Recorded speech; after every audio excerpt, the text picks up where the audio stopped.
Godmorgen YouTube, så er det del 2, hvor det er, at vi er i Fårup Sommerland stadigvæk. Men ellers skal vi til hjem i aften. Herover det er hotellet. Der bor der også nu. Ellers så ja, jeg har edderbanken haft en god tur. Indtil videre, men nu her snart skal vi ned og spise morgenmad.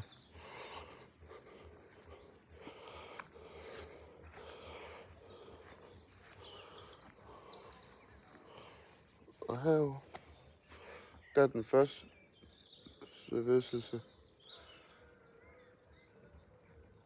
over ved hestene.